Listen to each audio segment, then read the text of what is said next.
Change is difficult. I knew this race would be difficult, but I wouldn't be doing it if it wasn't winnable. I just wouldn't waste my time, my money, spending time away from my 5-year-old daughter. I wouldn't do that if I had no chance to win. There's a chance to win. I tell everyone, and I think I'm on that victory path. I wanted Senator Warren to agree to 3 debates. She only agreed to 2, even though she got 4 when she was the challenger. The first one will be October 15th. People can tune in. And I think after that, people are going to see that I have a shot at winning this race. I look forward to proving it. Hey, everybody, it's Eddie from Tokyo. This is your cryptocurrency update from Japan. That was John Deaton. Of course, yeah, he is in his crunch time, everybody. So please give him as much support as possible to unseat Elizabeth Warren. You're looking at the top 50 by market cap. It is fairly green.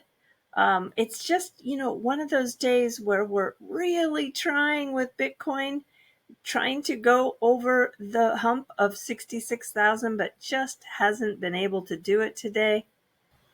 This video is going to be a little bit different. I'm going to share with you some of the things that caught my eye as I went to find some good breaking news for you. And CZ caught my eye because he's on an early release. He spent 119 days, and he spent those days for failing to implement KYC. And I'm telling you, for what some of these big banks do, it is quite a minor offense, and yet these big banks just get away with it by paying their fines. Not fair at all. And if any of you out there aren't CZ fans, well, I'm flashing you a 4. And here's something that's a little different. This beautiful, beautiful building is in Liechtenstein, and they announced that they're going to be the 191st member of the IMF. Here's something from LinkedIn. And yes, LinkedIn is really becoming a quality location for news. You kind of rise above all the noise and all the hype.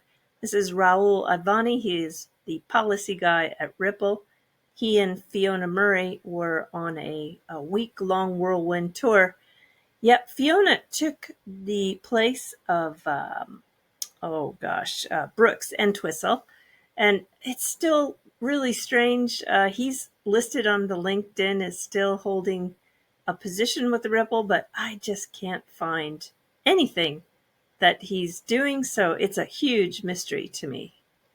If you're a data lover like I am, you're going to love CryptoQuant. They have a new XRP Ledger data section. There is a lot of things to look at: exchange flows, flow indicators, network indicators, derivatives, market data, addresses, fees and revenues, network stats, supply, transactions, the DEX data, the AMM data, and everything in between. It is all XRPL Ledger. And if you're not into XRP Ledger, it's okay. Look at all the tokens that they track. And if you get into the data, you can really tell those chains that are faking it till they make it, or the ones that have actually made it. Japan got a brand new prime minister today. He is someone who's, I think, was a big surprise because he's run on an anti-Abe platform. That's the prime minister that was unfortunately shot and killed. But people call him the Bernie Sanders of Japan. This is going to be a big change. I am interested to see what changes he's going to propose. And Trump did what he does, and that's roll out product with his name. And this time it's watches. And you can get this one for 100,000 US dollars. Only 147 pieces were made, or you can go down to the 499 version, which is called Fight, Fight, Fight. Oh my gosh. I just now understand where that came from. Boy, oh boy. Yeah. He's definitely a case study for marketing. Many of you love it. Many of you hate it, but it is what it is. This is a meme coin bull run still. 4 out of the 5 top producing gains in the 100 by market cap are meme coins today. And if you take a look at some of the top projects by market capitalization, you can see Doge is really towering over them all, followed by Shiba, Pepe, Dog with Hat, Floki, and Bonk. And the rest, well, actually, I've heard of Mog, but I don't follow these close enough to recognize really any of them on the latter half. And when I'm talking gains, I'm talking gains. Look at this. Shiba Inu on the 7-day up 46%. Floki up 27%. Pepe up 32%. Bonk up 26%. I don't have anything more to say. I'm speechless.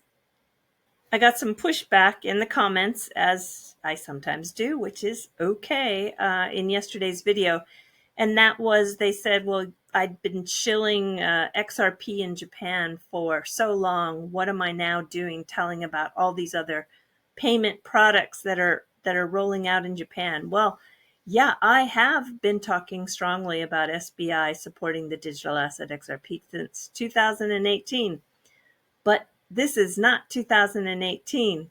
And the amount of technology that's being tested is exploding here in Japan. There are so many projects.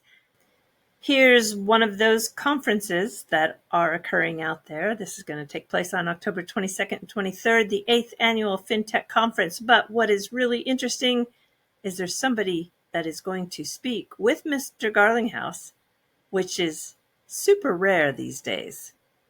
And that would be the executive chairman and co-founder of Ripple, Chris Larsen. I couldn't quite believe this. Take a look at the zoom on the new iPhone. This is mind-blowing.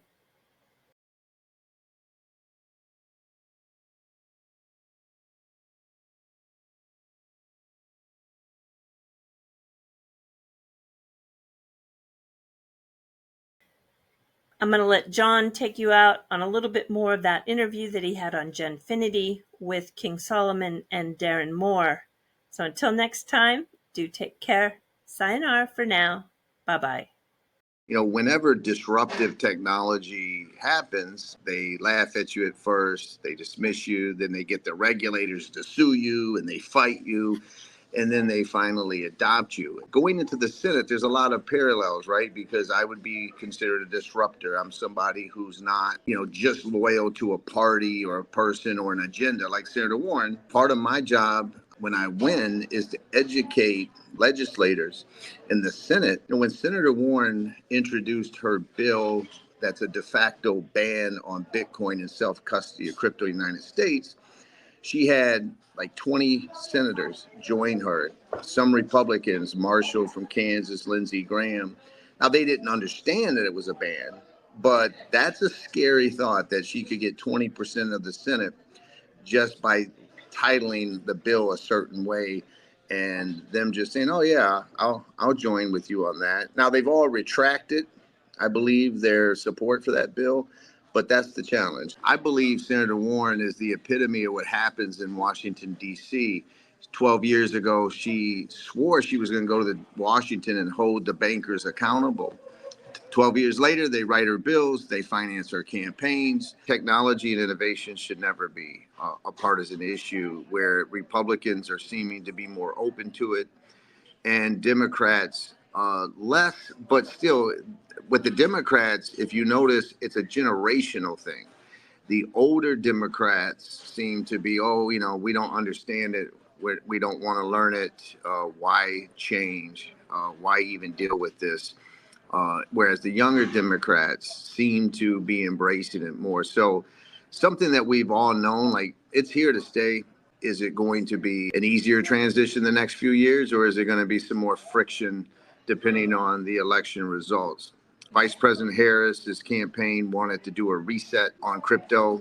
And, I know Mark Cuban and others are doing their best to try to educate the her campaign that this is something that they should embrace and and trying to educate them that Gary Gensler and Senator Warren has been part of the problem. And so we're making progress.